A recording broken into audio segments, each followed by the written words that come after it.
Korean people don't care about money.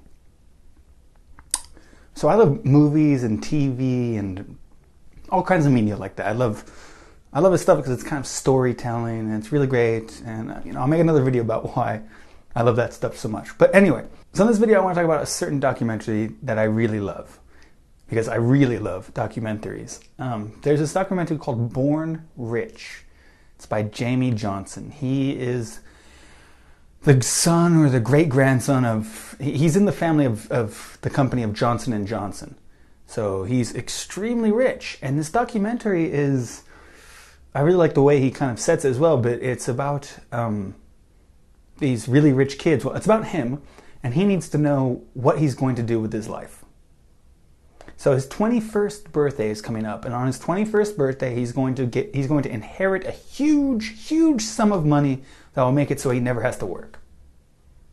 So he's trying to figure out what the heck he should do with his life. If you have all the money in the world, what should you do? And he goes around and he asks some normal people, but he also asks his friends, and his friends are also very, very wealthy children.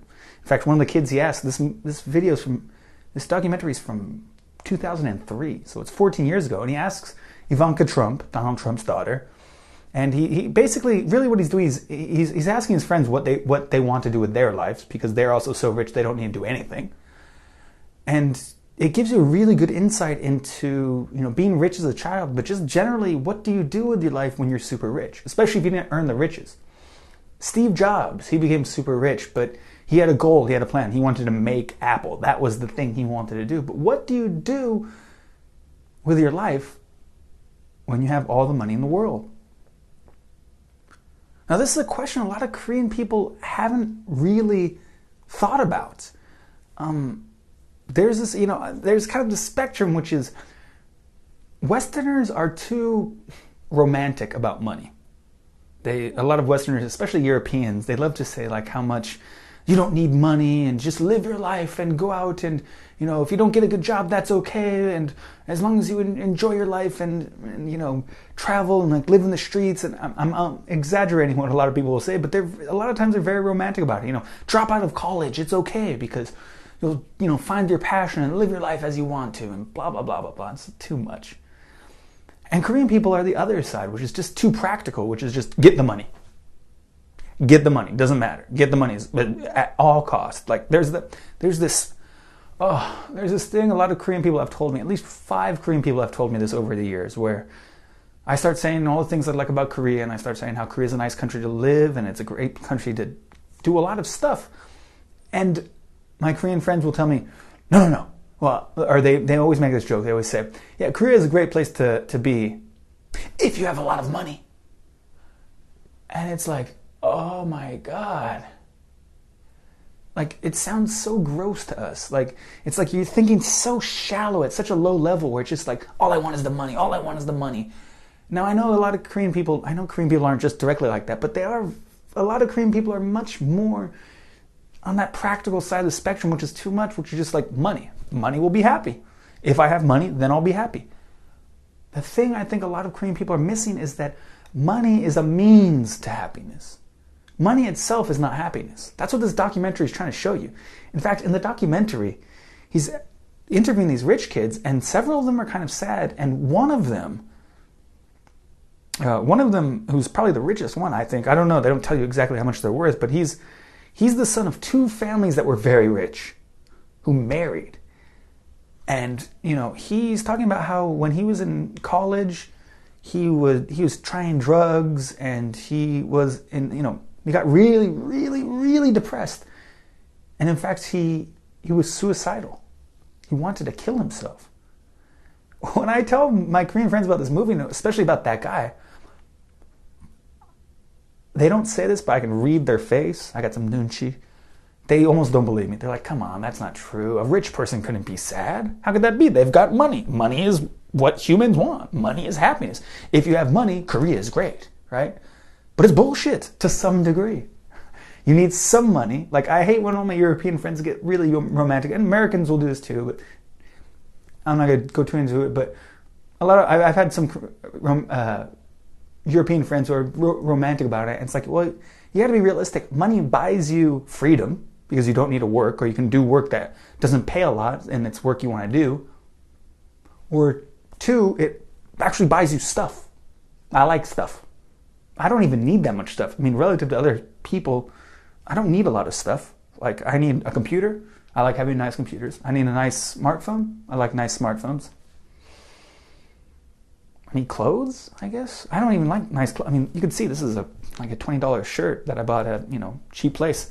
Like, I have 2 shirts for these videos. Like, I don't need a lot of clothes. I mean, I'm just a very minimal guy. I don't need that much nice stuff. But I still know money is great to have. Money allows me to do things I want to do, gives me freedom, all that stuff. So in that way, Korean people are right. You need money. But the way that a lot of Korean people aren't thinking is that money is not the end. Money is the bridge to what you want to do. And I feel like a lot of Korean people spend so much of their life and so much of their time and so much of their thinking just thinking, I got to get the money. Once I get the money, then I'll be happy. And sometimes they actually get the money and then they're like, well, what do I do?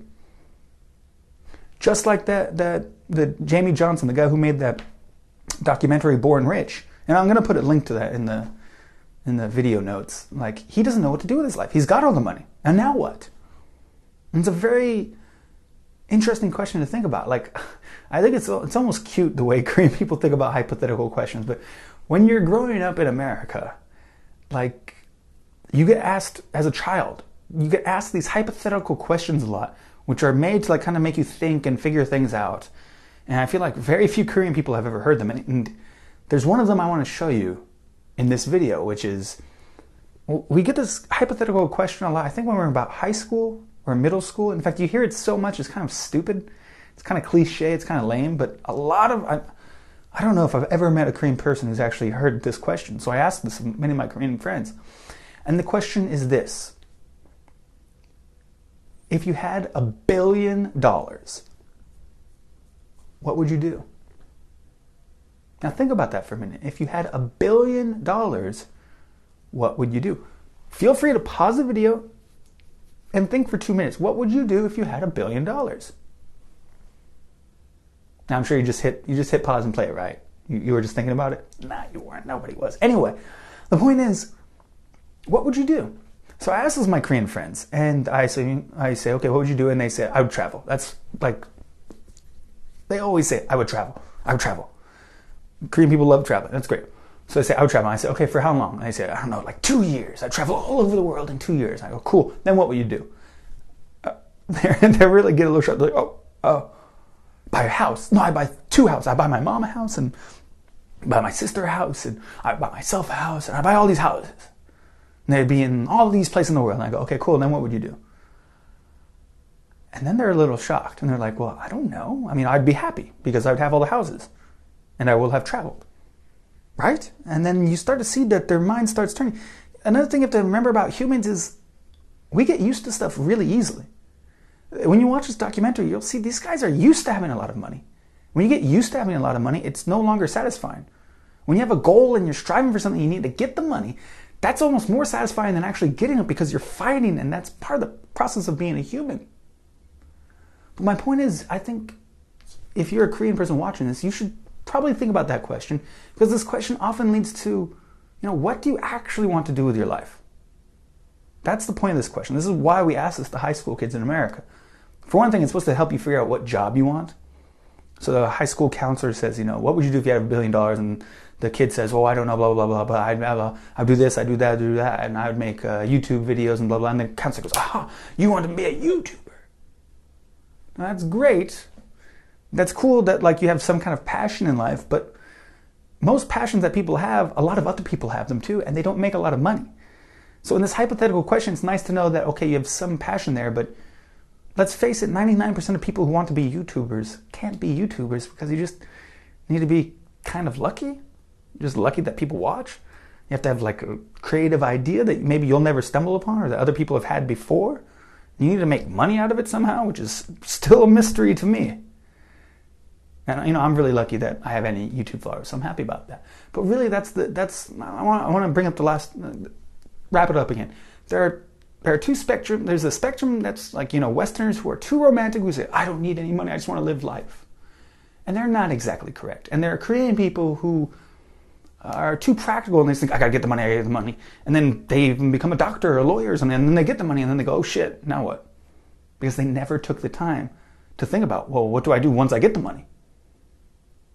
And finally, I want you to answer the question in my comments below. Really answer my question in the comments below. What would you do?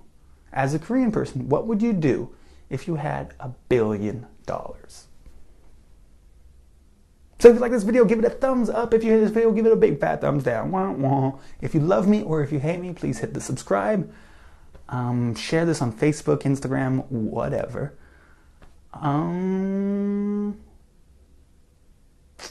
Oh yeah, have a super awesome day.